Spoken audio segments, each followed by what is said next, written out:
Imagine you're a scientist who discovers something new. Something that is never seen before. Something extraordinary. Inner Earth. A world on its own. Would you make this fantastic place untouched by the hands of the humans, public? Would you share it with the world? Will the human race destroy this inner Earth once they can get there? Would we treat it better than the Earth that we're living on currently?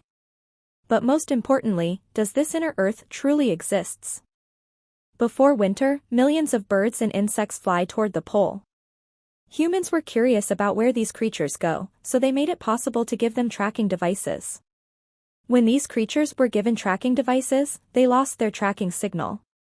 Where did these creatures go? What happened to them? The most northerly point of land on Earth is somewhere just north of mainland Greenland. Here, the mosquitoes are huge and aggressive. We are used to them poking us, but they can take out a caribou calf in this place. Crazy, right? Another interesting fact is that the explorers at the South Pole have noted that the sub-zero temperature suddenly rises dramatically after a certain latitude, yielding green iceless land areas and lakes. This strange phenomenon tells us that the North and South Poles may hold secrets that we don't know. Across the North and South Poles, the most celebrated geologists and astronomers have believed that Earth is a spherical spacious planetary body, with enormous continent-sized caverns deep within it. They think that the inner Earth civilization exists. Geologists and astronomers note that the inner Earth has water, oceans, and luminosity. They said that the inner Earth sustains plants, animals, and even intelligent life. Do you believe so far? Don't worry, now you're going to witness the endless evidence that the legends, the scientists, and testimonies behind the theory of the inner Earth civilizations. This information will change your whole life and your perspective of it. Miles beneath your feet, a whole other world exists with ideal conditions for a life-sustaining and inhabitable inner Earth. Are you ready? Gravity is what makes an apple fall, right? That's what Isaac Newton defined it. We were taught this way. We have believed this for 400 years. However, in 2017, two neutron stars collided and proved that it's not a force. It's a distortion in spacetime. What did Einstein say about this? He believed that an apple falls from a tree because the apple is responding to a curvature of spacetime caused by the planet's mass. It was noted that a force called gravity doesn't exist. What a massive paradigm shift. So, if we have been wrong about gravity all this time, there is a possibility that we are wrong about other theories too. How do we measure Earth's mass? The Cavendish experiment, which was performed around 1797 to 1798, measures the mass of one object based on its tug to another. However, even before the redefining of gravity, this theory had its flaws. The gravitational conditions in a science lab are nothing like conditions in space. If gravity is no longer a valid theory, then it follows that the masses of all other planets in the solar system are also overstated. If the Earth is cavernous or hollow, so is every other planet in the solar system. Some of the most outstanding scientists have challenged the theory of dense Earth around the same time as Isaac Newton. Edmund Halley, the famous geophysicist, mathematician, and astronomer, predicted the orbit of his comet and said the Earth's magnetic anomalies could only be the result of a different composition. Edmund Halley believed that beneath the Earth's crust were two thick concentric shells and that each region potentially had its atmosphere. There is a video that NASA took showing Saturn's North Pole, and there we could see the exact counter-rotating fields that Halley described. There is also a rare video that NASA took of Jupiter's pole where you could easily see 15 of these counter-rotating cylinders. Halley had also noted that the poles would have access to Earth. The aurora borealis resulted from light emanating from this counter-rotation, as it does on the video on the other planets. A video of NASA shows the aurora borealis emanating from a dark point on the planet. If you overlay a map on the planet of where this point is, it's precisely at the end of the South Pole. Years later, Leonard Euler, who was considered one of the greatest mathematicians and physicists, proposed that Earth was hollow with a central sun in the center. This was similar to what Edmund Halley proposed, noting that the holes at the North and South Pole would provide access to it. Then, Johann Carl Friedrich Gauss, one of Germany's most influential mathematicians, noted in the 1800s, all of our Earth's history, physics and geography could be explained by the Earth being a hollow planet with entrances at the poles. However, you might think that the satellite images of the poles will disprove this craziness. But, here, things get weird. The thing is that NASA's pictures and videos of poles are tough to find. And, when they are revealed, it is evident in the photos that the poles of the Earth are covered with clouds or simply being blotted out.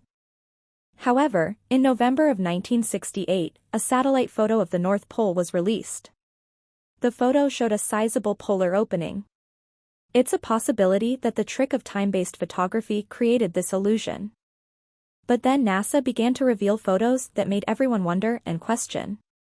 Especially the one from the Russian space station in 1987, where it was showed light emanating in a very mysterious way. Then, there were other pictures of the planets from NASA, Venus, Jupiter, and the various moons showed strange qualities and pools. It makes you wonder, how is it possible to have perfect hexagonal angles on Saturn? Why do these images from space have their poles concealed? The blotted-out picture of Jupiter should be mentioned, where you could clearly see the light emanating from the center. Edgar Allan Poe once said, "Sometimes the best hiding place is the one that's in plain sight." Was he correct? Earthquakes are another way of measuring Earth's mass.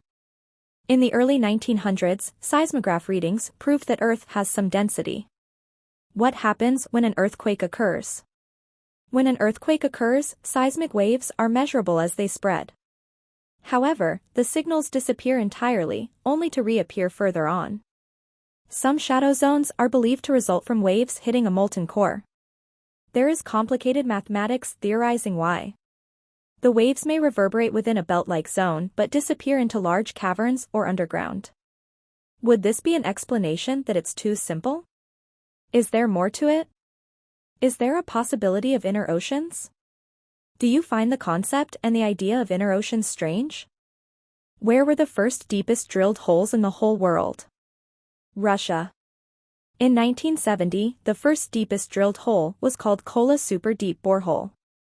It took 20 years to make it. This left a few scientific theories in ruin. What did humans discover there? There was found unprecedented heat, fossils at depths 8 miles down, and then the surprising one, water. Water was found in deeper depths than had previously been assumed. Then, in 2014, with the help of seismic readings, U.S. geophysicists discovered large bodies of water 400 miles into the Earth. The geophysicists noted that the mantle transition zone, a rock layer between 400 and 700 kilometers below the Earth's surface, could hold 3 times the amount of water of the world's oceans. The team concluded that the depth of the Earth holds a lot of water. However, there are a lot of questions about this theory since modern science can't confirm the physical structure of Earth's interior. There are a lot of reasonable doubts. What is the best way to explain it? A forming planet with zero gravity in its center, its mass accumulates. A sphere is created with an opening at the top and bottom when the gravitational and centrifugal forces are balanced. Not like a solid body, but like a hurricane of matter in space. This energetic flow is a self-organizing system in nature. The energy expands and returns to itself. We see it every day. Where, you might ask? Well, simply in our oranges, whirlpool, or tornado. Everything is spinning. It's in the atom and the galaxy. So, let's discuss another possibility. Over the years, our planet has become a combination of forces responsible for shaping it: heating, cooling, convection carving by lava, running water, and glaciers. What about centrifugal forces? Centrifugal forces create inner spaces in a mass. It revolves on an axis. These forces are natural and could make a planet look like Swiss cheese or even honeycomb rather than a rock. So, the models of Earth's interior are theories. But, we can look at the facts that we already know. Every continent has extensive cavernous networks. Let's start with the Sun Dung Cave in Vietnam. It is the biggest cave on the planet when measured by cross-section. It was discovered and explored in the year of 2009. This cave has its own little world, with its jungles, rivers, and a space to fit a 40-story skyscraper. Then, we have Mammoth Cave in Kentucky, USA. It has rolling hills and deep river valleys. It is known as the world's longest known cave system. It is home to thousands of years of human history and rich plant and animal life diversity. Who is to say these breathtaking naturally occurring spaces are not found in the most profound depth of the earth? The law of physics says that empty spaces are unnatural. However, the caves have their ecosystem, water, plant life, and animal life. If they extend deep into the earth, it would still fit it. Because even in the most inhospitable ocean depths, life had been created, and creatures had adapted. Some creatures have adapted to the depths of the ocean's darkness by creating their luminosity. Aristotle once said, "Nature abhors a vacuum. If there is a void, the universe seeks to fill it." If we are prohibited from seeing the poles and exploring caves without permits or assigned guides, how might we know what exists on inner Earth? It is essential to look through history. Ancient culture shares legends about interactions with subterranean races. Some of these are considered to be purgatory for sinners. It's an attempt to deter people from doing wrong things. But there are also other legends. Legends about Agartha with its cities Shambhala and Patala. These legends have striking resemblances no matter the continent. In every civilization, there is the story of two beings. Two very tall beings. Giants or very advanced reptilian races. What does the word Agartha mean? Agartha is of Buddhist origin. Faithful Buddhists believe in this subterranean empire. They say that the empire has millions of inhabitants and many cities, including the capital Shambhala. There is a supreme ruler that lives there. It is believed that Dalai Lama is their terrestrial representative. Dalai Lama's messages are transmitted to the lamas in Tibet. They say they've been there for thousands of years since terrestrial cataclysms. And that they had sheltered humanity. Who is Nicholas Roerich? Nicholas Roerich was a Russian artist, philosopher, and explorer. He had noted that the Tibetan Lama revealed the capital of Tibet was connected by a tunnel with Shambhala, the heart of the underground empire of Agartha.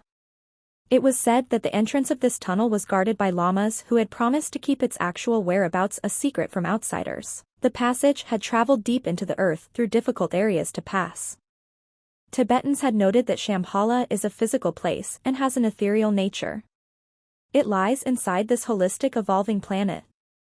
It makes us think of how matter can be warped in space and time by mass.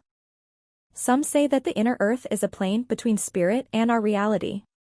It is an area where the ethers of spirit become nature, and nature returns to the spirit, making it an aberrational realm. There is an ancient epic poem called the Mahabharata. The Hindus used to speak of Aryavarta. It was said that it was ruled by a supernal race called the Nagas. The Nagas were half human and half reptile. It was said that the Nagas possessed cutting-edge technology and had an unpredictable nature known to abduct and torture humans.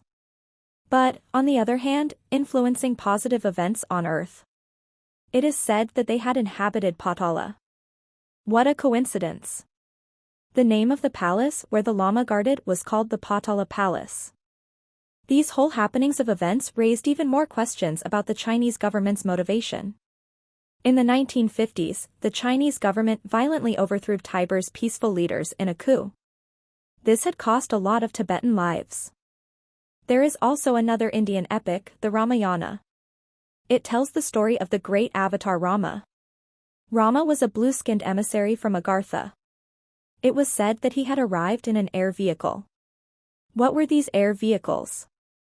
These air vehicles were called vimanas, which meant a car, or chariot, of the gods. The gods had carried their occupant through the air. These flying vehicles have been the strangest thing from all the inner earth stories. It had remained consistent. However, the stories don't stop here. A similar tunnel was found and believed to connect the secret chambers at the base of the Pyramid of Giza with a subterranean in Africa. It is thought that the pharaohs contacted the gods of the underworld of ancient Egyptians. The gods had qualities unlike humans. They were unique. Their height was different, their skin tone, and even their eyes. Their head was bird-like. However, the mysteries continue. Another had occurred in 1985 AD. The famous Viking explorer, Eric the Red, came across something big. He discovered Greenland. The Vikings had begun to live there and create their own life. Their own place. However, after some time, the Vikings that had settled there were not seen anymore. Never again. They had abandoned Greenland. The villages were found abandoned. Where could they have gone? Their disappearance has become one of the most significant and soft mysteries in recent history.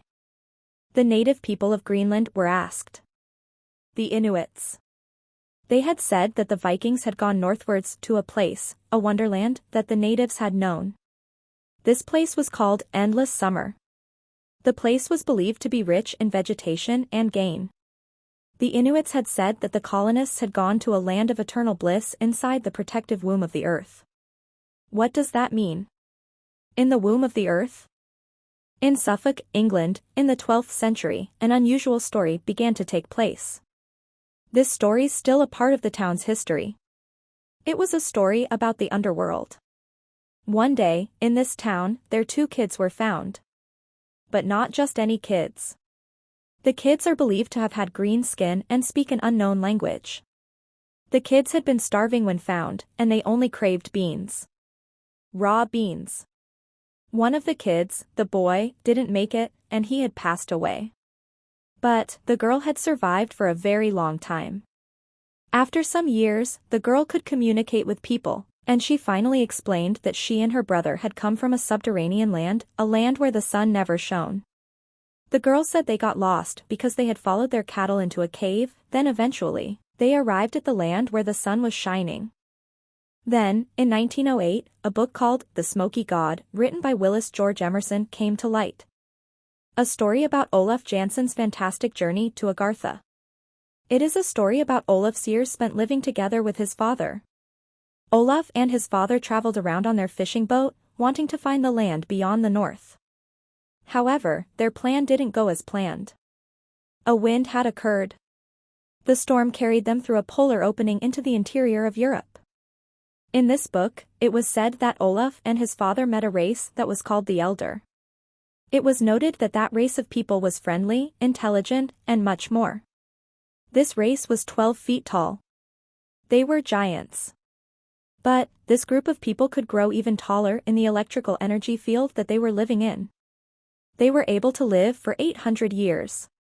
Olaf had described the inner earth, saying it was warm and rained once a day. Olaf had noted that the atmosphere was tense. But why was the book called that way, The Smoky God? The title refers to the inner world glowing. But, the most exciting part and topic of this book were that there were flying vehicles mentioned. Olaf had ridden a fast, noiseless object. Olaf had said that the vehicle had revolving fan-like wheels that destroyed gravitation.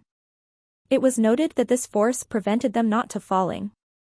It had been 2 years that Olaf and his father lived in this land and with these beings. Then, it was time for them to return through the opening. However, their journey home wasn't easy. Olaf had lost his father. His father had passed away because an iceberg had destroyed their boat. Their boat was damaged, and some fishermen saved Olaf. When Olaf returned home, he was very excited to tell him what had happened. But no one believed him. He got put in a madhouse because people thought he had lost his mind. Olaf was kept there for 28 years. However, in his 90s, he shared his journey. But, not alone. Olaf shared his story with the writer Willis George Emerson. Olaf had given him maps of the interior of the inner earth that he had spent 2 years in.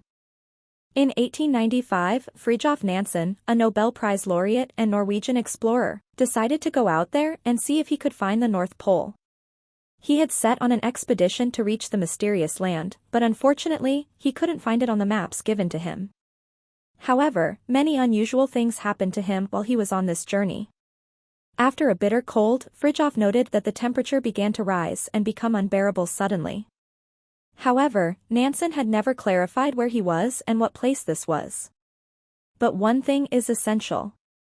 He was not in Kansas. However, in the depths of the jungle of Amazon, the ancient Maikusai Indians are where they live. They have remained isolated from an advanced civilization. It was believed that they were the guardians of an entrance to inner Earth. These people had described their journey to the inner Earth in detail. They had said that in order to get there, you must travel 15 days through caverns. It would be best to walk through the caverns until balls of lights and glowing discs appear. They had said that there is a civilization of very tall beings inside the inner Earth. The beings there are 12 to 15 feet. They noted that this being lives inside of a lush ecosystem and vegetation. This primitive culture had also noted that these beings that live in the inner Earth encounter molten rock at deep depths. Now it makes us question. How did this primitive culture isolated from advanced civilization know such details? Was their story true? After the First World War occurred, a German occultist ground founded the Thule Society. They wanted to pursue paranormal sciences. They had published Tibetan legends about openings into the earth, becoming obsessed with finding the entrances. They even visited Tibet. This group later created what was called the Nazis. It had grown in military superiority and geographical dominance. Then, Hitler ordered a team of researchers to go and find the inner Earth that everybody was talking about and searching for. Hitler wanted to find inner Earth opening in Antarctica. Then, after some time, a German U-boat, which Enrique Brodin commanded, had claimed that they had reached the Earth's interior. They had said that they loved it and didn't want to come back. They noted that the Earth is indeed hollow.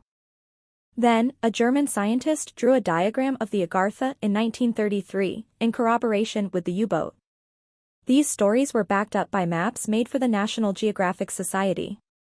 However, Heinrich Baron, a famous cartographer, noted that Antarctica could be observed on that map without its thick layer of ice. The most interesting detail of this map was the underwater passageways. These underwater passageways spanned the entire continent. These appeared to converge at the exact location identified as the opening into the Earth. But, there is some disturbing part of this story, of this legend. Hitler and many of his minions escaped Germany in World War II's closing days. Hitler had fled to Antarctica, hoping to find the Earth's interior. However, after the war was over, it was discovered that more than 2,000 scientists from Germany and Italy, among almost 1 million people, had vanished. According to the Hollow Earth Research, which is based in Canada, this entire culture still resides. Of course, they were not all Nazis. However, those guilty of heinous war crimes of high power will have to administer justice. The stories of the inner Earth don't seem to have an end. This whole legend is not complete without the story of Rear Admiral Richard Byrd Jr. Rear Admiral Richard Byrd Jr. was an American aviator. He had led many expeditions to both poles. He had also written long, detailed stories about his journey. Why is Byrd's story unique from the others? What makes it stand out? The exciting part is that the personal diary of his son was published. In this document, there were vivid details about his expedition to the North Pole in 1947. Then, it was noted that he had been met by an unfamiliar flying craft that took control of his plane, and got taken to the leader of that place. He had been taken to the leader of the master of the inner Earth civilization. Before anyone starts assuming if this was true or not, we must tell more about Richard Byrd.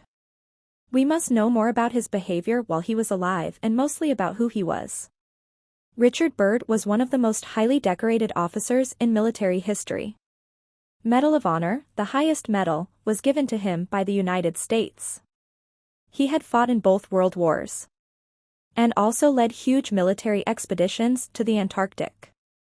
What is interesting about him is that he had always kept detailed logs of his journeys. He had written everything about what he was explored and saw.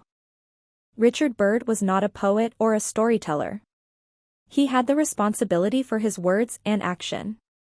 When Richard Byrd was back from his journey, he was interviewed on live TV in 1954. The statements that he had said are, to this day, mysterious and confusing. Richard Byrd has said that he wanted to see the land beyond the pole. He didn't say around or near it. He said beyond.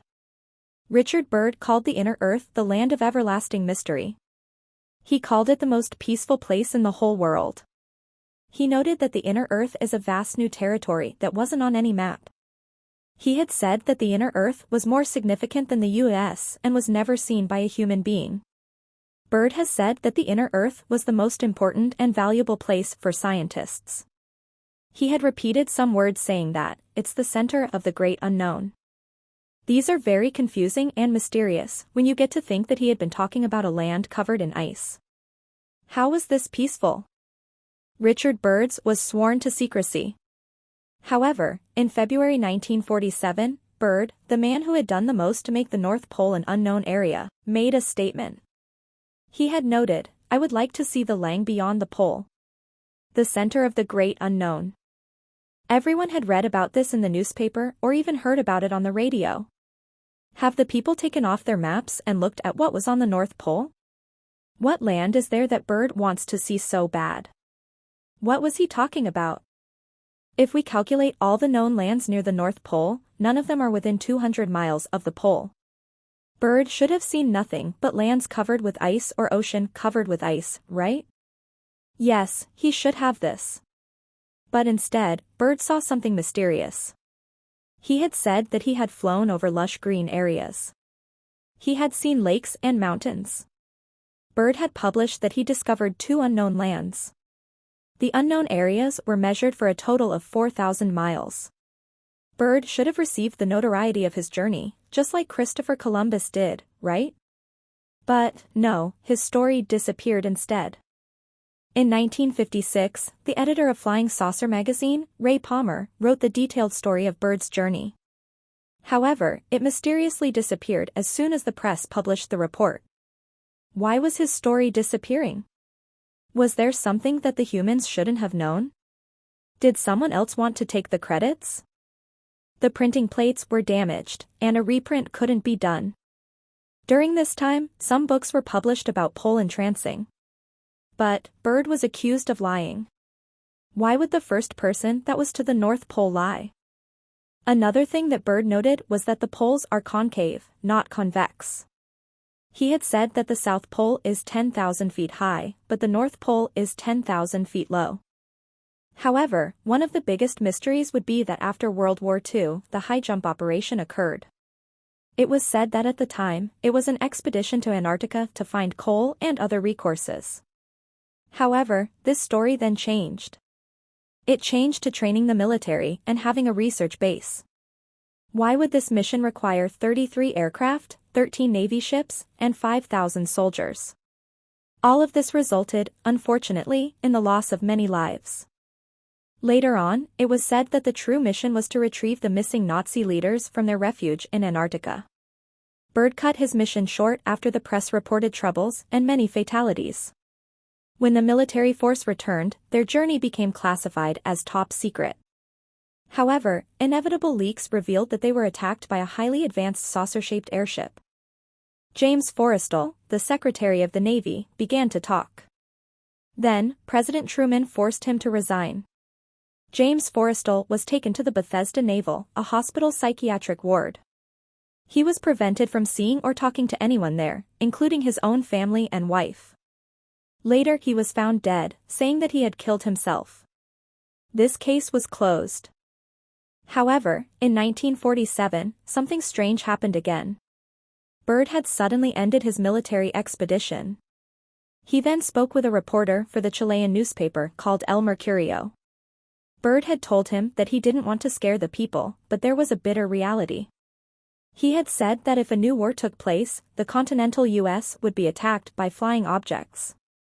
Byrd had noted that those flying objects would be able to fly from pole to pole and had an incredible speed. However, everything changes when Byrd dies, and then his son immediately publishes his diary. All of this time, Byrd had remained mysterious and silent. What was written in his journal was something that the public hadn't heard. Byrd had noted in his diary, "I must write this diary in secrecy and obscurity. It concerns my Arctic flight on the 19th day of February in 1947. There comes a time when the rationality of men must fade into insignificance, and one must accept the unavailability of the truth. I am not at liberty to disclose the following documentation in this writing. Perhaps it shall never see the light of public scrutiny, but I must do my duty here for all to read one day. Hopefully, the greed and exploitation of certain of humanity can no longer suppress that which is truth. Bird wrote that he had traveled 1,700 miles on his journey. He had noted how surprised he was when the ice below gave way to green forests, rivers, and mountains. Bird had witnessed animal life. He said that he had looked at a mammoth. Everything there was unique and different from the Earth we currently live in. Besides those, he noted that some kind of space vehicle was flying beside him. Bird said that this vehicle escorted him. He had landed safely even though he had no control of his plane. Then, Bird landed on the ground and was greeted by the civilians that lived there. The beings that lived there called the place Agartha. Then, Bird and his crew were taken to the leader of that place, supposedly called Agartha. The leader, the master of Agartha, was described by Bird as delicate and ancient. Bird and his crew were told they'd been allowed to enter despite the invisible barriers. The leader of Agartha had said that ever since the US dropped atomic bombs on Hiroshima and Nagasaki, their race had been very concerned for human safety and the planet's survival. The leader asked Bird to share this message to warn the civilization. After this, Bird noted that the beings there guided them to their plane and brought them to the outer world. Then Bird attended a meeting at the Pentagon. He was interviewed and recorded. He was ordered to remain silent, saying that he was a military man and must obey his orders. Then, after 10 years, Bird wrote again in his diary. He had noted, these last few years elapsed since 1947 have not been kind. I now make my final entry in this singular diary. I must state that I have faithfully kept this matter secret as directed. It has been completely against my values of moral rights. Now I seem to sense the long night coming on, and this secret will not die with me but as all truth shall it will triumphant, so it shall. This can be the only hope for mankind. I have seen the truth, quickening my spirit and setting me free. I've done my duty toward the monstrous military-industrial complex. Now, the long nights begin to approach, but there shall be no end. Just as the long night of the Arctic ends, the brilliant sunshine of truth shall come again. And those who are of darkness shall fall in its light. For I have seen that land beyond the pole, that center of the great unknown. What an extraordinary story from a very extraordinary man. You might believe the story, or you might not. It's all up to you. But its influence can hardly be argued. Djwal Khul, the esoteric Tibetan teacher, sent information from his location to Alice Bailey. Alice Bailey had been living in the United States. Then after some time, these two met personally. Even after his death, Bailey continued to receive information from this enlightened spiritual teacher called the Messenger of the Masters. After some time, DK confirmed that Bird traveled to Inner Earth as he claimed. Bird had noted a sun there in the Inner Earth, but not like our outer Sunday aurora borealis was not caused by this but by a different light source. The openings of the poles were wide enough for ships and planes to fly in it. He noted that there are entrances to the Inner Earth in many places such as Egypt, Tibet, Yucatan, Bermuda Triangle, and so on. Bird had noted that the governments of all countries know about this Inner Earth, but they are covering the information that the beings underground are UFOs. Dallas Thompson, a personal trainer in California, experienced an out-of-body death. He had seen bits of the Inner Earth. He wanted to be on the journey to the North Pole just as Bird did, hoping to find the entrance. In 2003, after months of planning his journey, he had diapered in a very mysterious way. Had some killed him? Corey Good had given details of the Inner Earth. He had claimed that there is a huge population living in Antarctica. He said that a disclosure would be an earth-shattering event but necessary. The Earth indeed has many mysteries.